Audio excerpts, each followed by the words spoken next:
여러분 안녕하십니까. 11월 30일 목요일 시사 매거진 쇼 프레스룸 라이브입니다. 오늘도 따끈따끈한 세 가지 한 뉴스로 바로 시작합니다. 오늘 새벽 지진을 알리는 긴급 재난 문자로 많은 분이 놀라셨을 것 같습니다. 경북 경주시 동남동쪽 19km 지점에서 규모 4.0의 지진이 발생했는데 피해는 아직 확인되지 않았고 원전 가동에는 이상이 없는 것으로 알려졌습니다. 오늘 아침 서울의 기온이 영하 8도를 기록하는 등 전국 대부분이 올겨울 들어 가장 춥습니다. 호남과 충남 서해안에는 3에서 5cm의 눈이 내리겠습니다. 민주당이 오늘 본회의에서 이동관 방통위원장과 검사 탄핵안을 다시 처리하겠다고 예고하자 국민의힘은 의회 폭거라고 반발하며 국회의장실과 의장 공간을 점거하는 방안 등을 검토하고 있습니다. 잠시 뒤 오늘의 가장 궁금한 뉴스로 프레스룸 라이브 돌아오겠습니다.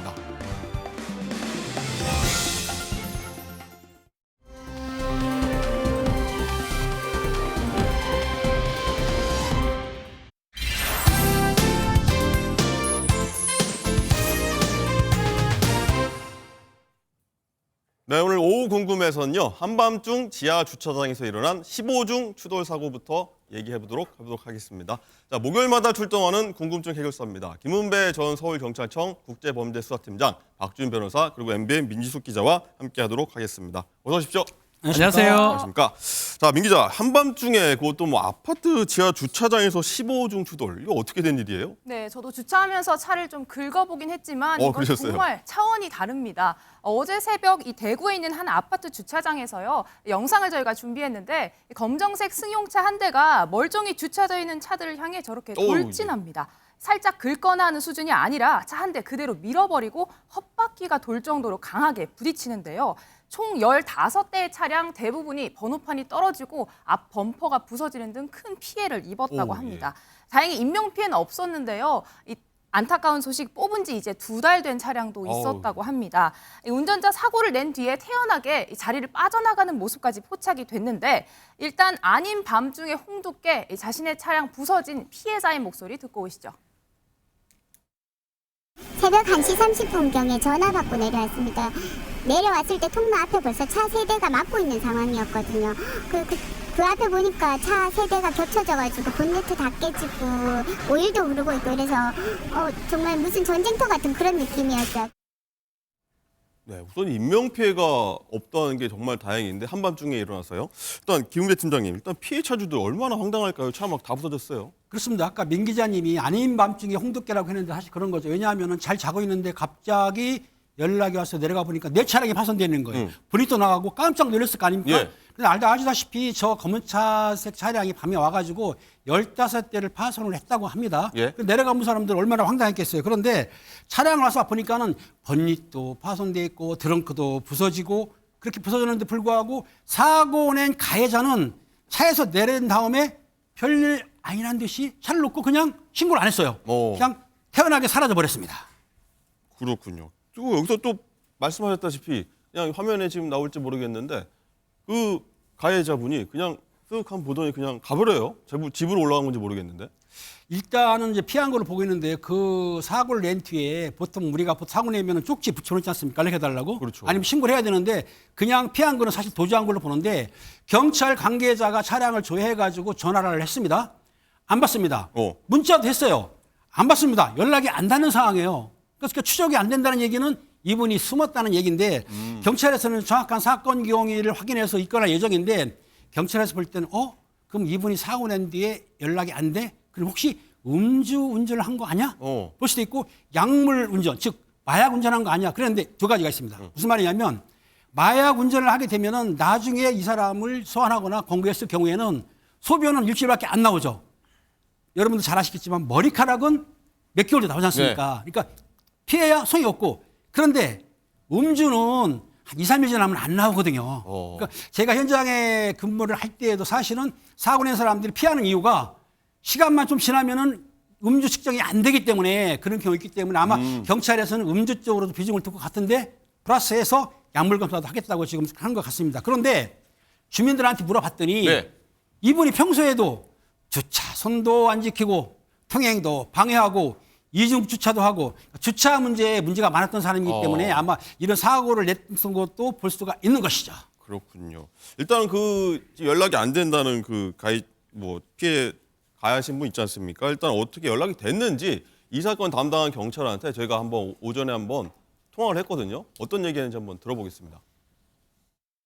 이런 건 다 확인되는데 이 사람이 연락을 안 받고 오늘 계속 연락해보고 출석 요구해가지고 사건 처리할 겁니다. 연락되면은 나와야 되지. 나의 출석 요구 계속 불응하면은 또 절차에 따라가 체포영장을 신청하든지 뭐 그래야 될 겁니다. 음주라고는 뭐 단정할 수 없고요. 어디 뭐 졸았든지 안 그러면은 뭐 다른 이유도 있고 뭐 그래 조사를 해봐야 됩니다. 어제 뭐 관리사무소에도 잠깐 들렸다 하는 것 같던데. 뭐라고 어때요? 자기가 처리하겠다 하고 뭐 사무소장 이 사람이 사고 나고 바로 신고되고 이래가 경찰에 출동했으면은 현행금 요건도 되고 이러는데 그것도 신고도 늦었고 한참 뒤에 또 신고되고 이래가지고 현행금 요건도 안 되고 여러 가지 뭐 그런 게 좀 있었어요.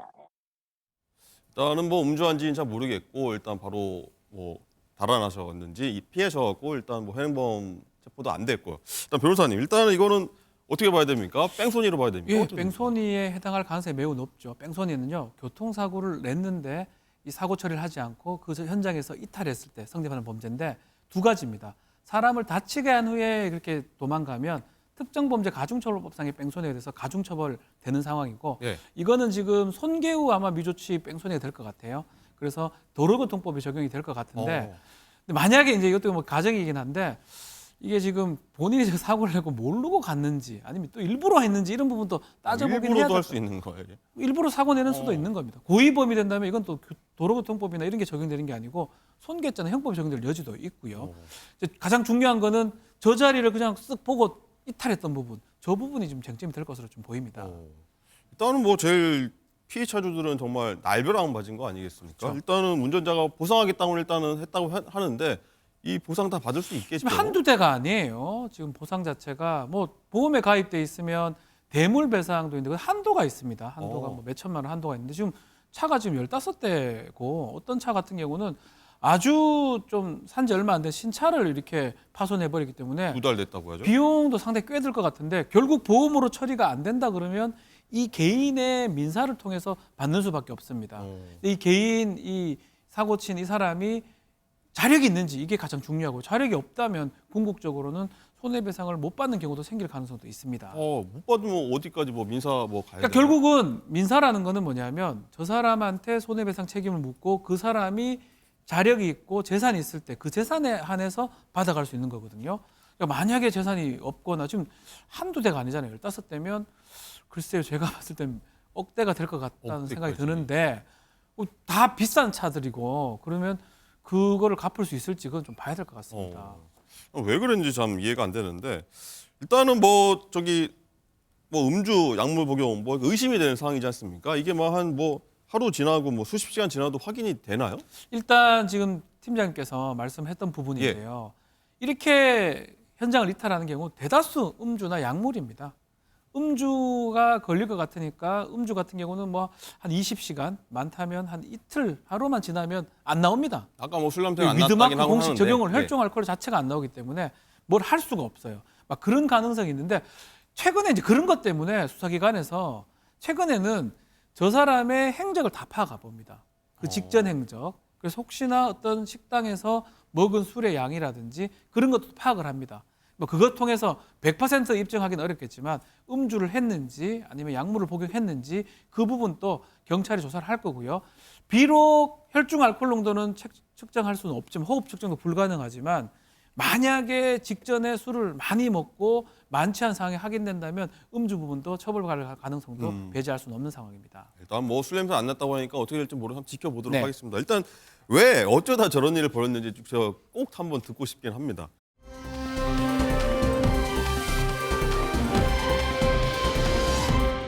자, 다음 5분 고문으로 넘어가겠습니다. 민 기자, 일단 네. 전 남편의 망언 이야기인데 뭐 어떤 망언을 했다는 거예요? 네. 은행원인 전 남편이 보낸 양육비, 이 돈의 입금자 명이 문제가 되고 있습니다. 지금 공분을 사고 있는데요. 입금자 명 보내는 사람이 마음대로 쓸 수가 있죠.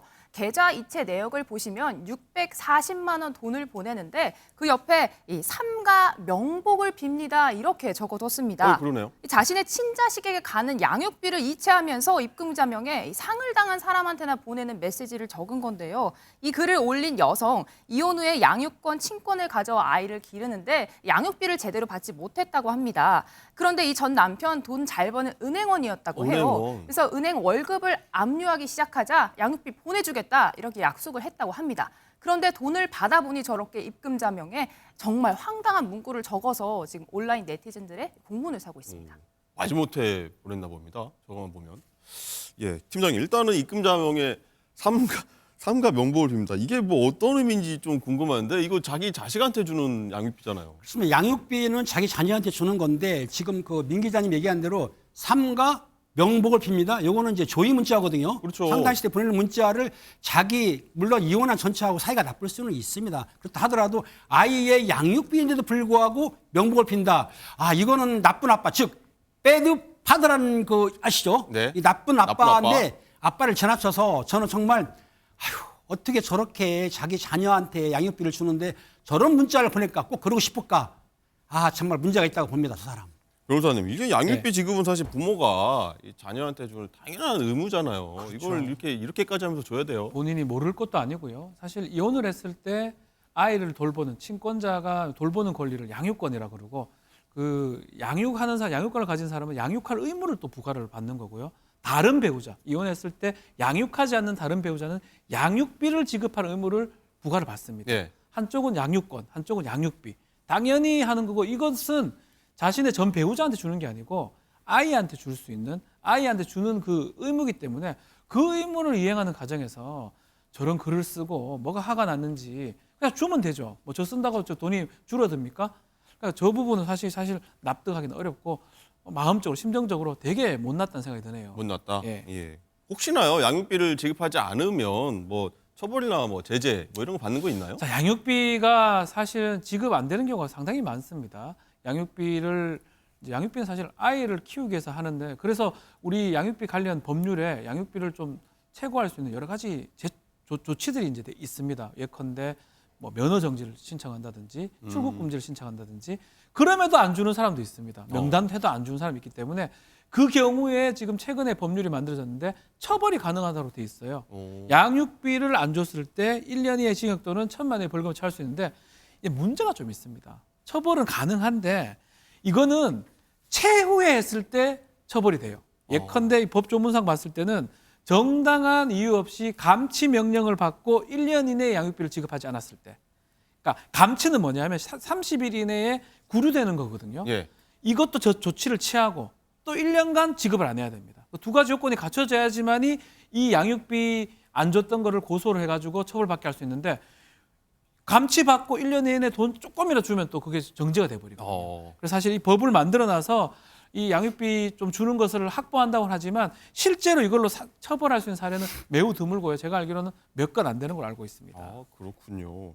일단 민주숙 기자 아까 네. 설명할 때 누리꾼들 이제 공분 사고 있다고 했잖아요. 이번 맞습니다. 건. 구체적으로 어떤 반응들 보이고 있나요? 네, 일단 그럼에도 양육비를 받았으니까 다행이다 이런 반응이 있고요. 어떤 쪽에서는 자식한테 쓸 양육비인데 어떻게 이럴 수 있냐 이런 공분의 메시지, 주변 사람들에게 소문을 내야 한다 이런 댓글도 달렸습니다. 아예 이 남성이 근무하는 이 은행에 찾아가서요. 입금자명이 좀 잘못된 것 같은데 네. 예금주가 누군지 확인 좀 해주세요. 이렇게 뭔가 복수를 해라 이런 댓글도 달렸습니다. 네.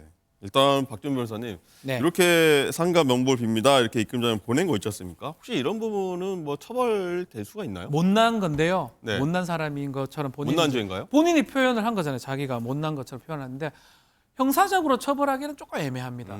뭐 명예훼손죄나 뭐 모욕죄 같은 게 되려면 공공의 장소에서 다중이 보는 데서 해야 되거든요. 근데 개인적으로 이제 썼던 거고 또 거기다가 이 삼가 명복을 빕니다 하는데 특정이 안 돼 있어요. 왜냐하면 7자밖에 못 쓰니까 그렇긴 하지만 몇 자 못 적잖아요. 이게 여기에. 그래서 더 들어갔으면 뭐라고 썼을까요? 그러면 누구 이름을 썼다면 좀 뭐 아이고. 달라질 수도 있는데 예. 그래서 뭐 폭행이나 협박이나 뭐 이런 것도 조금 어려운 상황이다. 뭐 범죄로 처벌받지는 않지만 참 안쓰럽고 안타깝다 이렇게 생각이 듭니다. 네. 혹시 뭐 김은배 팀장님 이거 보고서 느끼는 바 있으실까요? 아까 말했듯이요. 네. 이 배드 파다라고 했지 않습니까? 그런데 자기 자녀한테 양육비를 주는데 이렇게 쓴다는 것은 그 인성이 좀 문제가 있지 않나. 은행원이라고 했지 않습니까? 네. 돈이 얼마나 아깝길래 그런 말 썼는지 전 이해가 안 가는데 앞으로는 그러지 마시고 고맙다. 내 아이를 잘 키워달라. 이렇게 해서 보내세요. 정답인 것 같습니다. 그렇죠. 알겠습니다. 일단 뭐 상가 명법입니다. 이거는 잘못 보낸 걸로 저희가 한번 생각해 보도록 하겠습니다.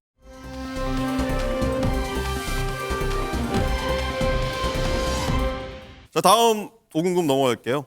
민주숙 기자, 이번엔 또 폭행 사건이네요. 뭐 어떤 폭행이에요? 맞습니다. 제목은요. 비닐봉투 안 준다고 폭행 당했습니다입니다. 네? 비닐봉투? 맞습니다. 이 마트를 운영하는 한 사장님이요. 얼마 전에 이 직원과 실랑이를 벌이는 손님이 있었다고 합니다.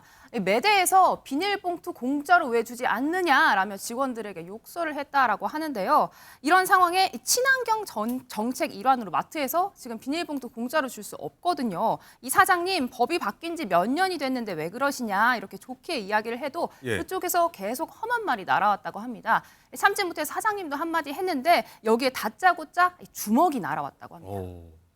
변호사님, 이게 봉투 안 준다고 막 주먹질까지 할 사안인가요? 뭐 일단 현행법상 아니잖아요. 뭐 주먹도 주먹이지만 마트를 한 5년 만에 가셨나요, 이분? 이 법이 바뀐 지 꽤 됐어요. 마트에 최근에 가본 분들 다 알 겁니다. 비닐 봉지 대신에 쓰레기 봉지 봉투를 줍니다. 그렇죠. 거기에 넣어서 가서 나중에 쓸 수 있도록 자원의 어떤 활용 차원에서 그게 필요하고 2019년에 자원 절약과 재활용 촉진에 관한 법률 시행 규칙이 바뀌면서 이때부터 시행됐다는 거거든요. 165제곱미터 매장 크기면 다 이렇게 합니다. 다 이렇게 하는데 그럼 뒤에서 좀 보든가. 보면 앞에 보이잖아요. 뒤에서 보면 저 사람 받아가잖아요. 그럼 자기만 네. 생각하지 말고 조금 생각을 해보면 이런 불상사가 안 일어날 건데 좀 아쉽습니다. 눈도 좀 안 좋으셨나 봐요. 아니, 보면 알 건데 그것도 그걸 설명해주면 설명 들어보면 알 수 있잖아요. 폭행까지 그렇죠. 갈 이유가 뭐가 있습니까? 일단 팀장님, 일단 이 폭행당한 그 마트 사장님 네네. 뭐 피해가 어마어마하대요. 맞습니다. 이 폭행으로 인해 가지고 일단 치아 1개가 빠졌습니다. 어. 그리고 4개가 부러졌어요. 어휴. 그다음에 코뼈가 3조각으로 부러지다 보니까 응급실에 가가지고 치료받는 이제 치료가 이게 중상입니다. 사실은 예, 예. 치료받고 있는데 그런데 그 피해자는 뭐라고 주장하냐면 나를 가해한 사람은 훈방 조치가 됐다고 주장하고 있습니다. 나는 이렇게 피해가 풀려난 됐는데 거예요? 그렇게 일단 그렇게 말하고 있습니다. 그리고 풀려난 거죠. 근데 당시의 상황을 보게 되면 이 가해자가 술에 취한 거예요. 취해가지고 이제 폭행을 했는데 폭행하면서 뭐라고 했냐면 내가 널 죽이고 기억하겠어. 이런 아주 심한 말도 했다는 겁니다. 그런데 이제 그런 말 하면서도 실실 웃으면서 본인이 경찰에 신고를 했던 거예요. 근데 경찰이 출동했을 거 아닙니까? 경찰이 왔는데도 위협을 했다는 거예요. 그러니까 이 피해자 입장에서는 이분이 상습적이 아닌가라고 생각할 수도 있죠. 보통 사람 그렇게 못하지 않습니까? 그게 됐던 것인데 어찌됐든 간에 피해자는 지금 중상을 입었고 가해자는 풀려난 상태인 것 같습니다. 일단 훈방 조치 풀려났는데 이 부분이 사실 제일 논란일 것 같은데 경찰 조사 안 하나요? 당연히 해야 되는데요. 피해자는 뭐라고 하냐면 나는 밥도 못 먹고 병원 다니면서 치료하고 또 이 마트를 혼자 하는 것 같아요. 아파도 나와가지고 혼자 일하고 있는데 그 사람 풀려났지 않습니까? 그런데 누리꾼들은 뭐 하냐면은 그 가해자가 훈방됐도 무죄는 아니고 구속이 안 된 거다라고 하고는 있는데 또 그리고 그런 사람 조심하라 하고 있어요. 왜냐하면 분노 조절 장애가 있는 분이 계시기 때문에 약간의 자극만 줘도 흥분하지 않습니까? 그런 사람이 피하라고 하는데 경찰은 그 폭력을 행사한 40대 남성을 소환해 조사 벌이기를 했습니다. 그런데 이제 추가적인 보호가 할지를 모르겠습니까? 그러니까는 피해자한테 원하면 신변 보호도 해준다고 하는데 실제적으로 이런 중상이 같으면은 그 당시에 체포를 해서 현행범 체포해서 48시간 내에 조사한 다음에 영장을 치거나 아니면 갑을 정했어야 되는데 아마 술도 취하고 경찰 제 생각입니다. 네. 술도 취했고 조사하기 힘들죠. 그리고 좀 상해가 약하다고 봤는지 일단은 약한 게 아니잖아요. 지금 코뼈가. 그러니까 제가 볼 땐 그런데 본인 생각에는 그러니까 주거가 일정하고 요즘 현행범 체포가 주거 일정하고 신병이 확실하게 되면 체포를 잘 안 해요. 그 인권 침해 때문에 못 하게 돼 있거든요. 그래서 아마 경찰에서는 고육지책으로 일단 보낼 것 같은데 당연히 소환하겠죠. 소환해가지고 상태가 심하면은 영장을 청구할 수도 있습니다. 청구할 수 있다. 네. 박지원 변호사님, 일단은 이런 손님들을 진상 손님이라고 하지 않습니까? 네. 이런 사람들 이렇게 폭행한 거 처음 보는데 법적 처벌 충분히 가능한 거죠? 진상 손님이 아니고 이거는 뭐 좀 심각한 뭐라고 표현해야 되나요? 블랙 컨슈머 이상인 것 같아요. 진상이면 그냥 진상 부리고 말 건데 현행범으로 폭행까지 하는 거죠. 폭행도 지금 보면 단순 폭행이 아니에요. 치 하나 빠지고 4개 정도가 깨지고 코뼈가 부러졌으면 제가 봤을 때는 이거를 풀어주는 게 맞나 싶을 정도로 음주를 했다고 하더라도 또 동기는 납득할 수 있습니까? 쓰레기 봉투 때문에 저렇게 폭행을 한다고요? 납득 어렵죠. 그렇다면 몰라 전과가 있는지 없는지 모르겠지만 그런 부분이 어려운데 실제로 폭행 사고가 났을 때 특히 피해자에 따라서 처벌이 가중되는 게 있어요. 예컨대 운전자, 운행자가 폭행당했을 때 가중처벌되고요. 응급의료인이 뭐 폭행당했을 때 가중처벌되는데 저는 개인적으로 좀 이렇게 봉사하는 사람들이잖아요. 자신의 어떤 마음을 파서 봉사하는 사람한테도 이렇게 말도 안 되는 폭행을 가했을 때 이 법은 없습니다만 그런 것도 좀 가중처벌할 수 있는 법안이 또 좀 필요하지 않을까 이런 사건 보면 그런 생각이 좀 많이 듭니다. 참 뭐 우리나라 보면 손님이 또 주인이 되고 주인이 또 손님이 되지 않지 않습니까? 우리 사회가 꼭 한번 당해 보면은 어떤 상황인지 좀 알 것 같아요.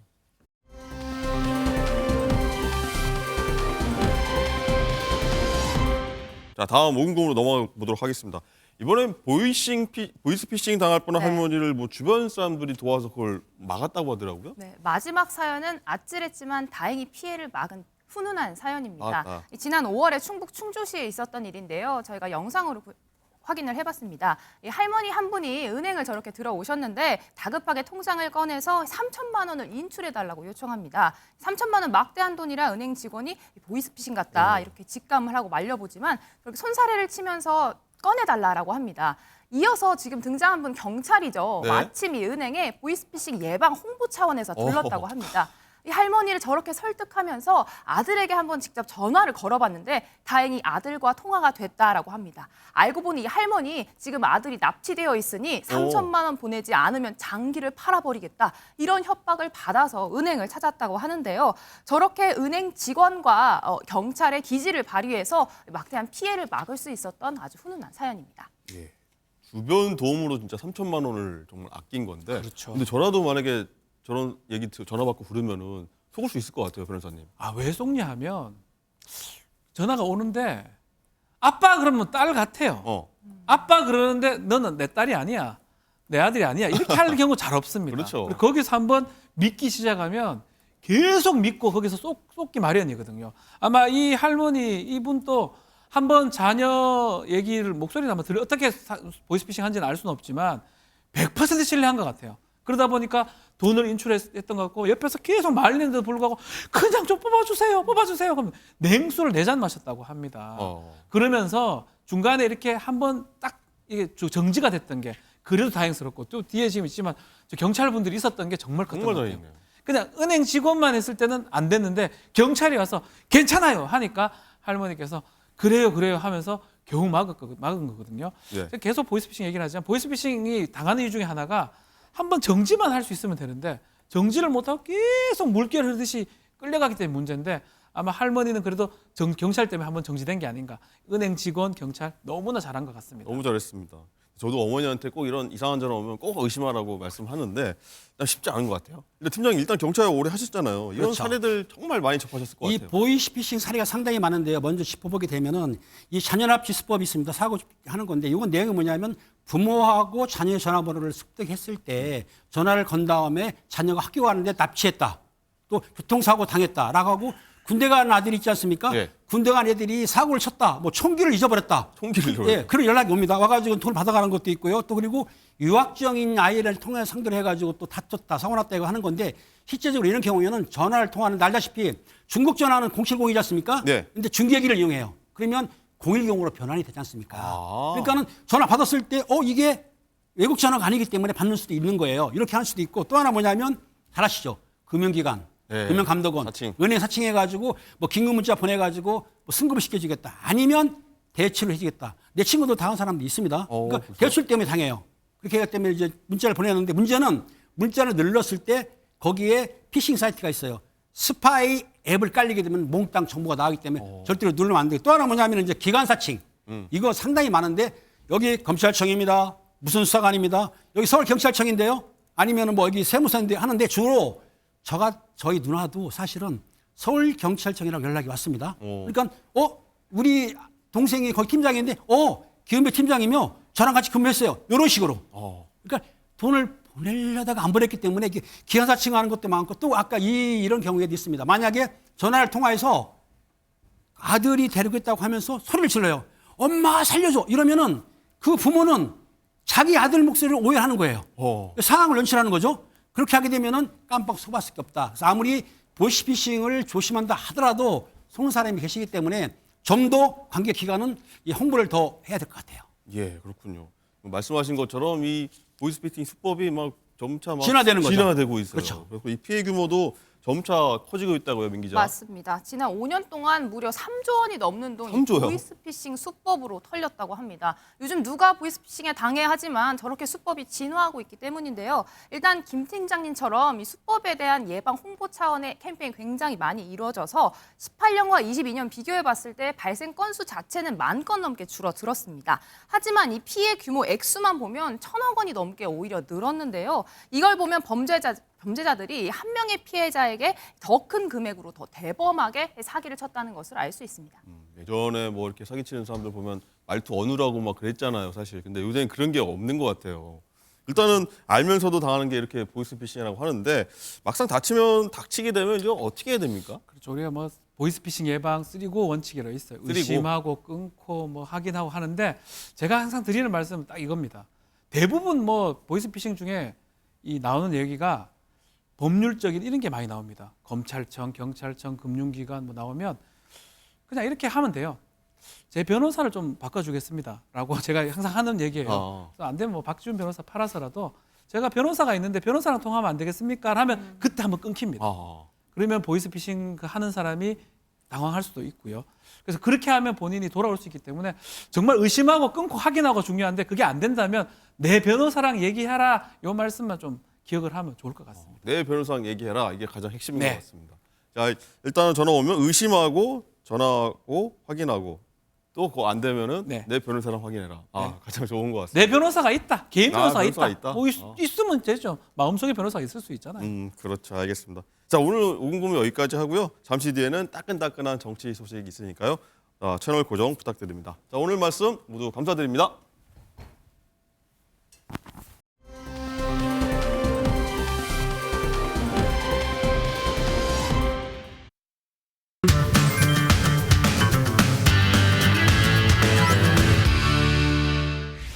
헌정사상 유례가 없는 헌법 파괴, 정치 테러에 대하여 일부나마 실체가 밝혀진 것에 대해서는 다행이라고 생각합니다. 더 이상 늦기 전에 수사가 중단되었던 문재인 전 대통령을 비롯한 임종석, 조국 이런 사람들에 대한 수사가 재개되어야 할 것입니다.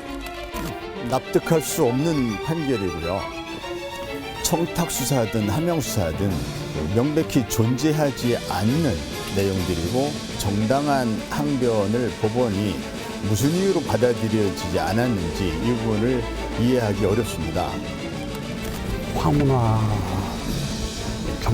울산경찰청장과 처음 만난 자리에서 특정 인물 수사를 통해서 선거에 유리하도록 이렇게 모의했다는 것은 너무나 일방적인 주장만을 그대로 수용한 것이라고 생각합니다. 인정하시는 부분이 하나도 없으십니까? 없습니다. 네, 정치권의 핫한 이슈를 모아모은 이슈집입니다. 프레스룸 라이브의 뉴스 핵심 관계자 두 분 나오셨습니다. 정광재 국민의힘 대변인, 박진영 민주연구원 부원장, 어서 오십시오. 네, 반갑습니다. 자, 영상 보신 것처럼 오늘 첫 번째 이슈는요. 울산시장 선거 개입 있었다입니다. 자, 문재인 정부 청와대가 5년 전 울산시장 선거에 개입했는가? 여기에 대한 첫 번째 판결이 어제 나왔는데 법원의 결론은 그렇다였습니다. 정광재 대변인, 네. 일단은 문재인 정부 청와대 울산시장 개입 사건 핵심 인물들이요. 1심에서 뭐 줄줄이 일단은 징역형을 선고받았는데 예. 오래전 사실 얘기입니다. 어떤 일이었죠? 늦었지만 사필 규정의 결과였다. 저는 이렇게 평가하고 싶습니다. 이 2018년 지방자치단체장 선거에서 있었던 일인데요. 이 당시에 울산시장으로 나섰던 송철호 전 울산시장을 돕기 위해서 청와대 무려 8개 비서관실이 움직여서 청와대와 검찰, 경찰, 공권력이 총동원돼서 송 후보를 당선시키기 위해서 이 공권력을 활용했다는 겁니다. 당시에 얘기가 나왔던 게 김기현 당시 울산시장의 동생 또 측근이 개발 사업에 비리가 있다라는 부분을 청와대가 이제 인지하고 예. 경찰과 검찰을 동원해서 선거에 개입했다는 건데 판결 내용을 놓고 보면 이 당시에 이 사실이 아니었다. 그리고 검찰과 경찰이 무리하게 수사를 했기 때문에 선거 결과도 상당한 왜곡이 있었다라는 평가를 내린 것 같고요. 사실 이게 원래 선거사범에 관해서는 6개월 안에 이 판결을 신속하게 내릴 것을 사법부가 권하고 있는데 네. 무려 3년 10개월에 걸쳐서 재판 1심 결과가 나왔다는 점에서 상당히 유감스럽게 생각합니다만 아까 말씀드린 것처럼 결과는 사필 규정이었다. 이렇게 말씀드리고 싶습니다. 네, 말씀하신 대로 이 판결 1심까지 3년 10개월이 지나왔습니다. 뭐 그래서 재판 지연 문제 계속 불거졌었는데 뭐 전 정권 하에서 뭉갰다 이런 지적도 나왔었고요. 박지원 부원장님, 일단은 뭐 송 전 시장은 일단 울산시장 임기 마쳤고요. 네. 뭐 일단 황운하 의원도 의원직 뭐 거의 다 마칠 것 같습니다. 내년 총선 앞두고요. 뭐 일단 어떻게 보십니까? 이게 재판은 3년 10개월 했습니다만은 실제 사건이 난 걸 생각을 하면요. 2018년 일이거든요. 그럼 뭐 6년입니다, 거의. 5년, 6년. 예, 6년 가까이 이제 걸린 거죠.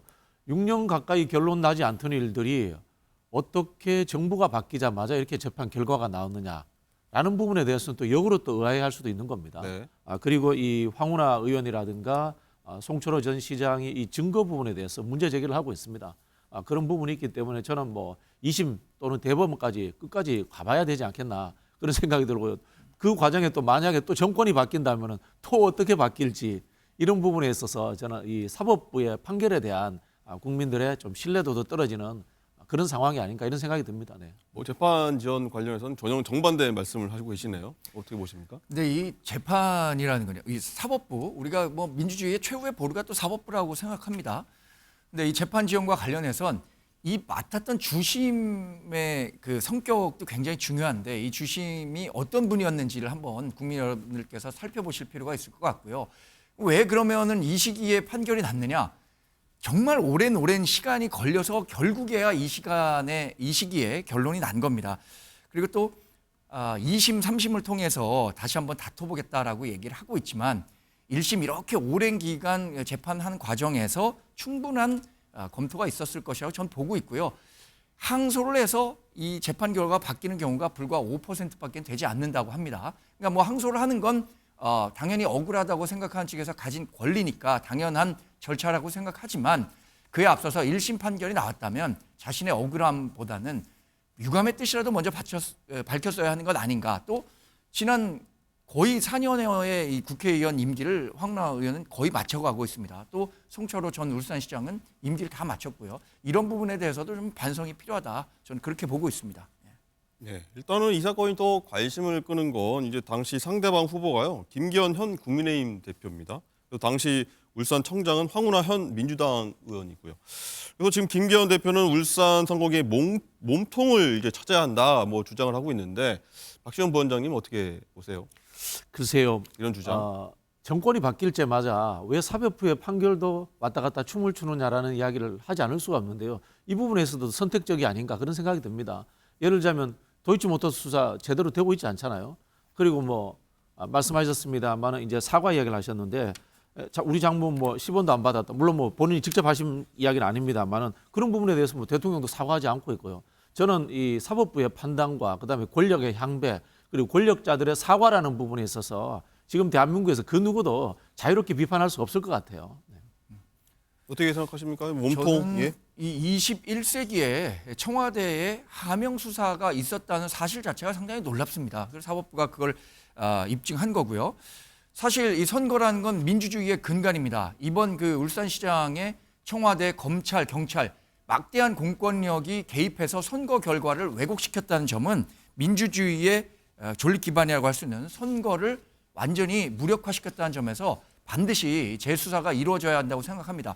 특히 8개 비서관이 이 청와대에서 아주 일사불란하게 움직였는데 이게 어떻게 그럼 한 비서관의 역량으로 가능했겠느냐. 저희는 그게 불가능하다고 보고 있고요. 적어도 당시에 비서실을 책임지고 있었던 임종석 실장, 뭐 문재인 대통령, 전 대통령까지 수사가 이어질 수 있을지는 모르겠습니다만 당시 비서실을 이끌었던 임종석 전 비서실장이 어떤 역할을 했었는지 이 부분은 반드시 추가 수사가 필요하다고 보고 있습니다. 뭐 말씀하신 대로 임종석 전 비서실장 그리고 조국 전 장관, 뭐 문재인 대통령 전 대통령까지 얘기가 나왔는데 부원장님 어떻게 보십니까? 이 청와대 고위 관계자 검찰 재수사 이거 필요하다고 보십니까? 뭐 어떻게 보십니까? 제가 보기엔 수사 안 할 거라고 봐요. 이것도 잡고 있겠죠. 잡고 있다가 또 시기적으로 어떤 상황이 되면은 또 이렇게 속도를 내고 뭐 이런 식으로 하지 않겠나 그런 생각이 들어요. 이 정부 들어가지고 검찰의 수사도 고무줄처럼 빨랐다가 늦췄다가 할 수 있고 재판부의 판결도 빨랐다가 늦췄다가 할 수 있고 뭐 이런 상황들이 계속 이어지고 있지 않습니까? 우리가 이 검찰 독재라고 이 정부를 비판할 때 결국은 사법부가 거기에 동조해주지 않으면은 검찰 독재라는 것은 이루어지지 않거든요. 그런 부분에서 좀 사법부도 스스로 좀 냉철하게 판단하고 이 검찰과의 고리를 좀 끊는 그런 역할을 좀 보여줬으면 좋겠습니다. 어제 뭐 사실 이 사건으로 좀 굉장히 떠들썩했었는데 한번 다뤄봤고요. 뭐 내년까지 2심 또 어떻게 나올지 한번 지켜보도록.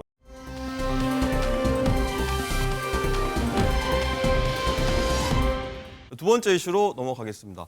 윤의 사람들 속속 링으로 저희가 정해봤는데 내년 총선을 계기로 대통령실 개편과 부처 개각이 임박한 가운데 오늘 대통령실 개편을 시작으로요. 대폭 개각이 될 것으로 이제 전망이 되고 있는데 이번 개각은 총선 출마가 예상되는 정치인 출신 인사들의 교체가 중심이 될 것으로 예상이 되고 있습니다. 정광재 대변인. 네. 일단 예산국회, 뭐 대통령 순방 등 정치 일정 고려해도요. 일단은 늦어도 한 12월 초중순에 개각이 이루어질 것 같다 이런 전망이 나오는데 어떤 분들 총선에 나올까요? 얘기 많이 나오고 있잖아요, 지금. 네, 일단 뭐 현역 의원들 살펴봐야겠죠. 추경호 경제부총리 재선 의원이고요. 대구에서 상당한 유권자들의 신뢰를 갖고 있는 분이니까 추경호 경제부총리가 아마 이번 개각 대상에 포함될 것이라고 보고 있고요.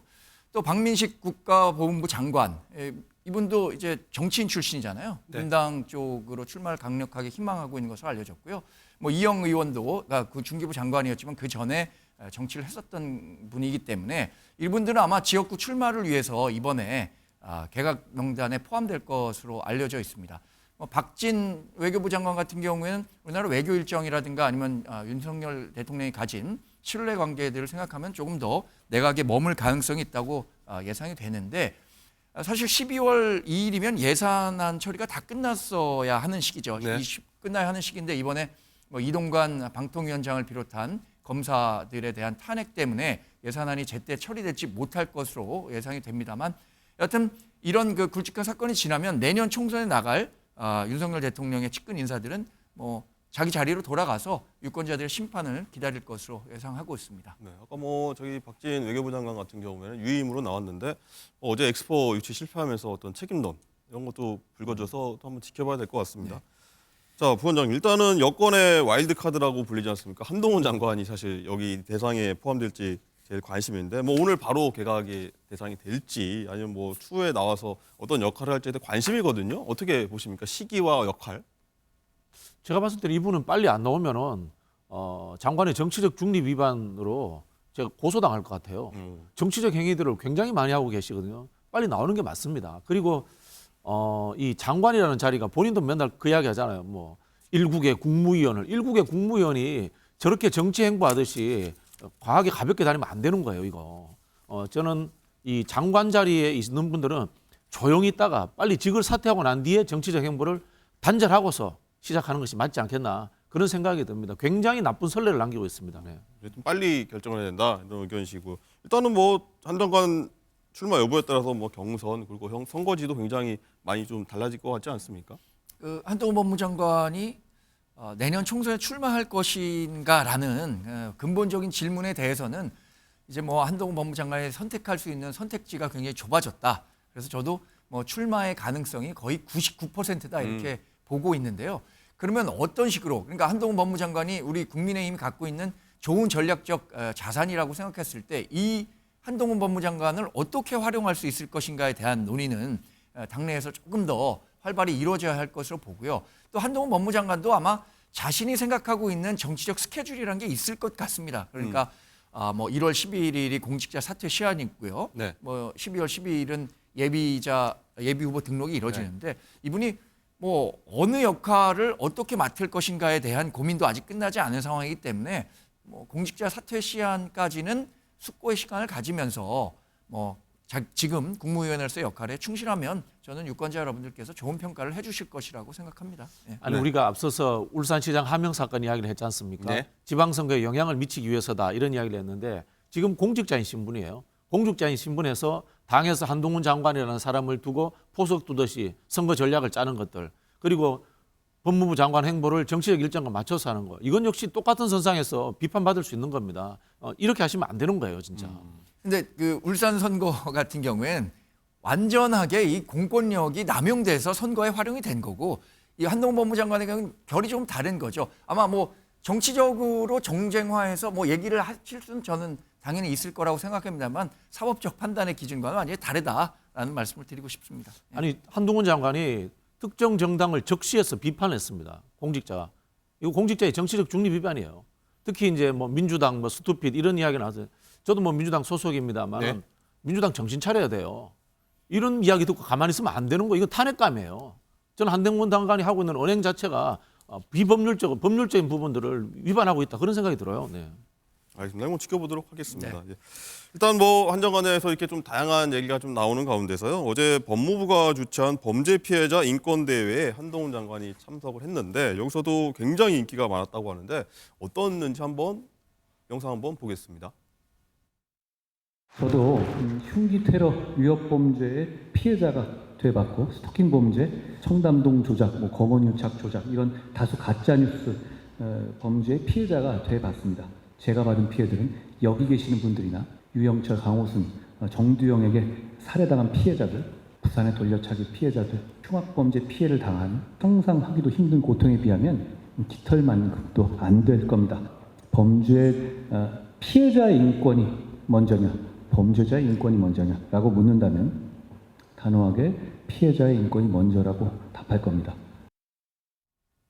어제 이 행사에 500명 정도가 참석을 했다고 하거든요. 이 범죄 피해자와 가족, 지원 업무 종사자 이런 분들이 500명이 몰렸는데 이 행사 끝나고 사인 받으려고 뭐 한 40분 동안 이 기념 촬영했다고 하더라고요.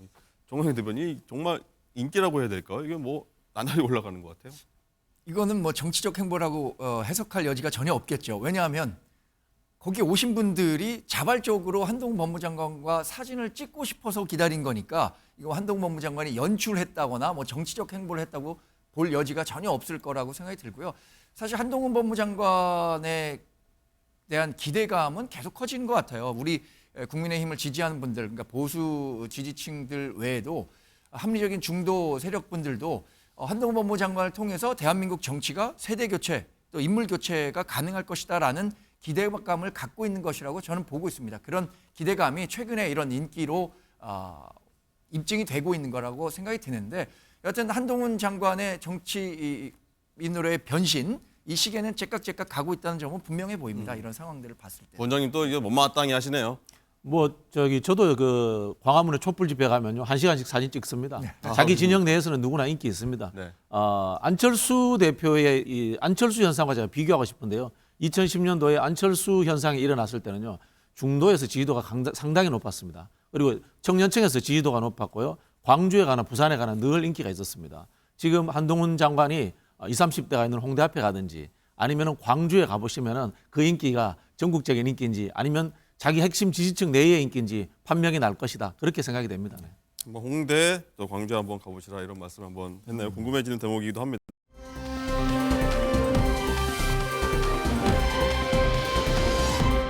자, 세 번째 이슈로 넘어가도록 하겠습니다.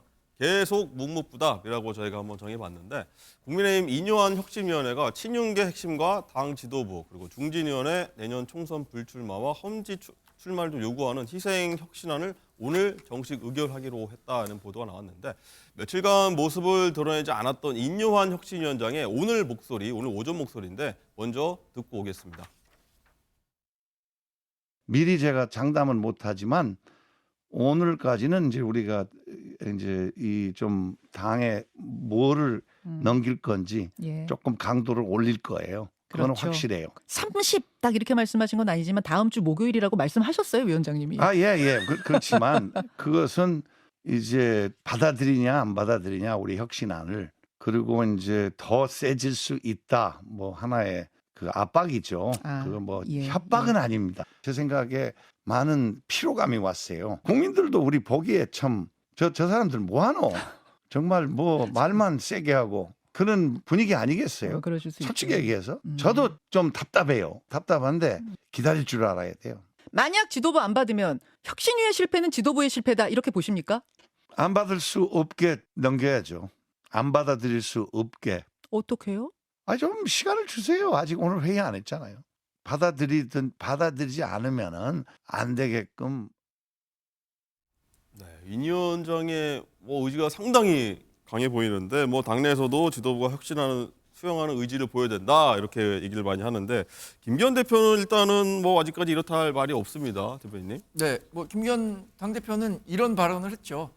적당한 때가 되면 스스로 말할 기회가 있을 것이다라는 답을 주셨는데 지금 뭐 혁신위원회가 활동한 지 한 달여가 지났고 이 12월 24일에 혁신위원회 활동이 원래 마감되는 것으로 예정돼 있습니다. 네. 한 달여 지난 상태에서 어떤 결과들을 나타냈는가 보였는가에 대해서는 뭐 기대가 컸기 때문에 아직 그 기대에 충분히 미치지 못했다는 점은 뭐 저도 일정 부분 인정은 하고 있습니다. 네. 그러나 오늘이 최후 통첩이라고 했잖아요. 그럼 최후 통첩을 준 다음서부터도 어느 정도의 시간은 필요하다고 생각이 들고 지도부도 아마 이 혁신위원회가 오늘 이런 뭐 협박은 아니라고 했는데 압박을 높이겠다고 했는데 이 사안을 혁신위가 지도부로 넘겼을 때 최고위원회가 어떤 결론을 내릴지 충분히 고민하고 어떤 대안들을 내놓을지 기다려 보시는 게 좋을 것 같다는 생각이 들고요. 아마 민심을 따르는 게 우리 정당의 순리라고 보기 때문에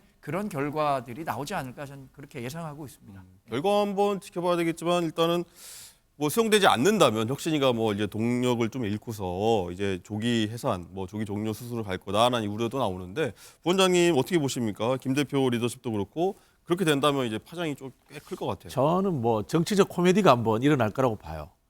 국민의힘 지도부가 혁신위원회를 만들었잖아요. 근데 혁신위원회가 실패하면 지도부도 실패했다라는 논리를 만들어낸단 말이야. 그래서 혁신위원회가 해체하면서 지도부 해체하라, 비대위로 가자. 저는 이런 그 정치적인 코미디가 한번 생길 것 같다라는 그런 생각이 듭니다. 그 이야기는 뭐냐면요. 혁신위원회를 김기현 지도부가 구성을 했지만 사실은 뒤에 윤석열 대통령이 있다. 이런 뜻으로 이제 저희가 해석하고 있는 거예요. 지금 박진영 의원이 말씀하신 것처럼 전망하는 분들이 정치권에 많은 것으로 저도 알고 있습니다. 네. 굉장히 합리적으로 예상을 하시고 있는데 우리 정당이 여튼 어떤 식으로 혁신하겠다. 또 최고 지도부, 최고위원을 비롯한 지도부도 이런 혁신의 메시지들을 계속 내왔기 때문에 조금만 더 시간을 두고 지켜봐 주시면 감사하겠다는 말씀을 감히 드립니다. 예. 받아들일지 뭐 비대위로 갈지 한번 지켜보는 것도 좋을 것 같아요. 네. 그리고 이제 국민의힘 영남 중진 가운데서요. 일단 유일하게 내년 총선 수도권 험지 출마하겠다는 하태경 의원 종로 출마하겠다고 했지 않습니까? 여러 가지 얘기가 나오고 있는데 그 얘기도 한번 듣고 오겠습니다. 전 하 의원의 종로 출마에 대해서 종로 구민들이 굉장히 많이 화가 나 있습니다. 전혀 종로에 이제 연고도 없는 상황에서 현역 의원이 있는데 그나마 좀 어렵사리 이제 당 조직을 추스려가면서 노력하고 있는데 본인이 나온다는 것에 대해서는 납득하기 좀 어렵다. 이런. 저건 좀 이상한 게 원래 종로에 최근에 보면 원희룡 한동훈 출마설도 나왔어요. 그때는 종로가 험지라는데 이견이 아무도 없었어요, 당내에서. 원희룡 한동훈 출마설 나올 때는 종로는 험지고 하태경 나오면은 험지가 아닌 거냐. 근데 이런 좀 이상한 논리가 되는 거죠. 정광재 대표님. 네. 일단은 희생보다는 뭐 당내 갈등이 일단 뭐 올라가는 그런 분위기예요.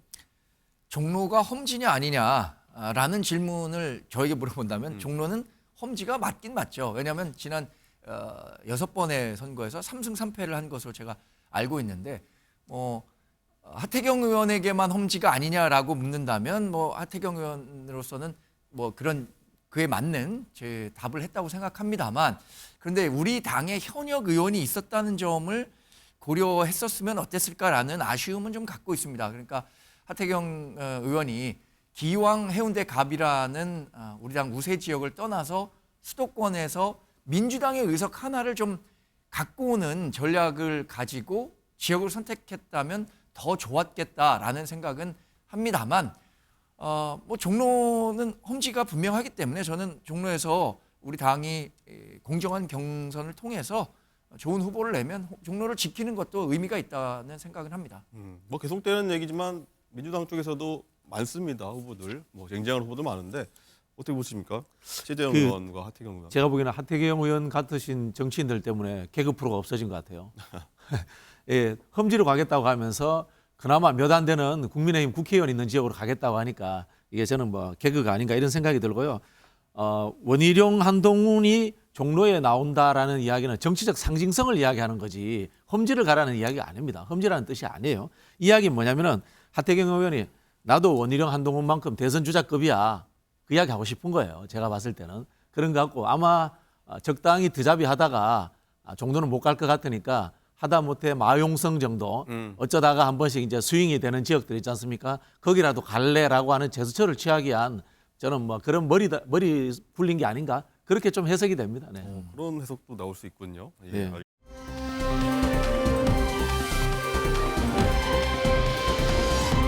다음 이제 뭐 국민의힘 마무리하고 민주당 얘기 한번 하도록 하겠습니다. 마지막 이슈인데요. 이낙연 비대위 전문가와 독대라고 제가 정해봤는데 당내 민주주의가 거의 질식하고 있다. 이런 이낙연 전 민주당 대표가 일단 이재명 대표를 향해서 강도 높게 비판을 했는데 최근 이 전 대표가 김종인 전 국민의힘 비상대책위원장을 따로 만났다고 해서 눈길을 끌고 있는데 이 얘기 해보도록 하겠습니다. 자, 박지원 부원장님. 일단은 이낙연 전 대표가 제3신당 창당 가능성 여기 뭐 부인하지 않고 있습니다. 이제 두 사람 회동에 관심이 쏠리는데 또 왜 만난 걸까요, 두 분이? 이제 뭐 이낙연 전 대표가 정치적 성향으로 보면 좀 중도 성향이죠. 그런 부분이 있다 보니까 저는 뭐 김종인 전 위원장하고도 정치적으로 좀 교감할 수 있는 부분이 있지 않나 뭐 이런 생각이 들고요. 이제 다만 지금 이 이낙연 전 대표의 이제 대선 후보로서의 지지율이 상당히 낮게 나옵니다. 그런 부분에서 과연 영역이 열릴까? 그리고 이 윤석열 정부와 민주당이 굉장히 좀 격렬하게 정치 투쟁을 하고 있는 상황이기 때문에 양극단으로 지지층들이 쏠릴 겁니다. 그런 부분에서 저는 영역이 거의 없을 것이다 이런 생각이 들고요. 뭐 정치인이 뭐 이런 활동도 할 수 있고 당내 비판도 가능합니다만 이거는 여야를 막론하고 당내 비판을 하려면요 상대에 대한 비판을 먼저 끄집어내놓고 해야 됩니다. 예를 들자면은 민주당의 민주주의를 비판하실 거면은 윤석열 정부의 민주주의에서 국민들이 억압받고 있다는 이야기를 먼저 하시고 하는 것이 정치적 도입니다. 그거는 여야가 마찬가지입니다. 그런 부분에 있어서 좀 더 이 윤석열 정부에 대한 규정부터 다시 하셔야지만이 본인의 영역이 넓어지지 않을까 저는 그런 생각이 듭니다. 네. 일단 이낙연 전 대표의 이 창당설 뭐 가능성이 있다 없다 말씀도 해주셨지만 어떤 생각들 갖고 있는지 한번 그 얘기 한번 듣고 오겠습니다. 이낙연 전 대표 혹시 탈당해서 신당을 만들 가능성 이 부분에 대한 어떤 내부적인 검토는 있습니까? 대책이라든지? 그건 뭐 저희들은 이낙연 대표께서 민주당과 함께 정치 인생과 그 모든 과정을 다 해오셨기 때문에 그거는 검토의 그 내용은 아닌 것 같습니다. 정근희 대변인. 네. 일단은 두 분 뭐 회동 뭐 왜 만났다고 보십니까? 뭐 같은 건물이라고 하던데. 뭐 정치적 활로를 모색해봐야겠다는 이낙연 전 대표의 의중은 명확한 것 같습니다. 최근에 등장하면서 한 얘기가 이거죠. 도덕적 감수성이 무뎌지고 당내 민주주의가 억압되는 것은 리더십과 무관하지 않다. 이런 얘기를 이낙연 전 대표가 했습니다. 이재명 당 대표를 겨냥한 말이고 최근에 민주당이 과거가 우리가 뭐 노무현 김대중 시절에 알았던 민주당과 이재명 시절의 민주당은 완전히 다르다라는 생각들을 많은 분들이 공감하고 계시거든요. 그 문제에 대한 지적이 있었던 것으로 보이고 앞으로의 정치 행보에 있어서 만약에 이낙연 전 대표가 신당 창당을 할 거냐 말 거냐 이 가능성을 물어본다면 저는 이준석 전 국민의힘 대표의 창당 가능성보다는 조금 낮게 봅니다. 왜냐하면 이낙연 전 대표가 갖고 있는 지지 기반이라든가 정치적 영향력이 과연 창당을 했을 때 어느 정도나 수긍의 어떤 지지를 받을 수 있을까라는 근본적인 고민을 하게 될 것이라고 보고요. 그래서 일단 당내에서 자신의 활로를 모색하고 그게 정 되지 않을 경우에 신당 창당하겠지만 아직까지는 창당 가능성은 좀 낮은 것으로 저는 보고 있습니다. 이 김종인 비대위원장이 뭐 창당 전문가라고도 하고 하지 않습니까? 어떤 얘기를 해줬을까요? 저는 그 김종인 비대위원장께서 활용당해 주셨다. 이렇게 좀 느낌이 드는데요. 지금 이낙연 전 대표의 활동은 당을 창당하기보다는 당내에 있는 이낙연계의 공천조 그 이야기하고 계시는 거예요. 우리 정 대변인 말씀하신 것처럼 창당할 수 있는 가능성도 상당히 낮고요. 실제로 그럴 공간도 거의 없는 걸로 판단하고 있습니다. 자, 이 친이낙연계 원내 인사로 구성된 이 민주주의 실천행동이 지난 26일 신당 창당 선언을 하기로 했습니다. 일단은 어떻게 될까요? 여기 이전 대표가 신당 창당을 할지 계속 관심인데 대변인 어떻게 보십니까? 저도 뭐 정치부 기자를 꽤 했지 않습니까? 그런데 이 신당 창당을 하려면 뭐 몇 가지 조건들이 있다 그래요. 유력한 대선 후보, 그러니까 적어도 차기 지도자 여론조사를 했을 때 한 10% 정도는 받는 그런 사람이 주축이 돼야 되고 명확한 지역 지지 기반이 있어야 한다고 하는데 이낙연 전 대표 같은 경우에는 전남지사를 하고 뭐 호남을 대표하는 정치인이긴 했지만 지역적 지지 기반이 뭐 아주 강력하다 이렇게 평가하기는 좀 어려울 것 같습니다. 그리고 우리나라의 공고한 이 양당 체제, 특히 이 소선거구제가 유지되고 지금 얘기되는 준연동형 비례대표제가 다시 병립형으로 돌아가게 된다면 이낙연 전 대표가 신당 창당을 할 수 있는 정치적 공간은 굉장히 좁을 것으로 전 예상해 보고 있습니다. 부원장님 어떻게 보십니까? 일단은 뭐 여기 친이낙연 인사들이 이분들은 이제 원해니까 제가 보기엔 창당할 것 같아요. 창당할 것 같아요. 이제 한편으로 보면은 연동형에 기대를 걸고 있을 수도 있고요. 또 한편으로 보면은 그 양양자, 금태섭 의원 이런 분들하고 합쳐서 이 신당을 할 수도 있을 것 같은데 이낙연 대표가 저는 여기에 참여하시지는 않을 거라고 예측이 됩니다. 그런 생각이 드는데 다만 이제 그런 주에 이제 중도 신당이 지금 한국 정치에서 영역이 있느냐라는 부분에 있어서 뭐 금방 말씀드린 것처럼 양당이 이제 극단적인 대립을 하고 있기 때문에 중도로 사람들이 시선을 돌리기도 어렵다 이런 부분도 있고 안철수 전 대표께서 한 10년 동안 울게 먹었기 때문에 중도라는 데가 없어져 버렸어요. 거기에 실체가 없다라는 것을 국민들이 알게 돼 버렸어요. 네. 제가 봤을 때는 성공하기 쉽지 않을 거다 그런 생각이 듭니다. 네. 여권, 야권, 뭐 신당 얘기 나오는데 어떻게 될지 한번 지켜보도록 하겠습니다. 자, 오늘 말씀 여기까지 듣겠고요. 오늘 프레스룸 라이브도 여기서 마치겠습니다. 저희는 내일 오전 10시 30분에 다시 찾아뵙겠습니다. 고맙습니다.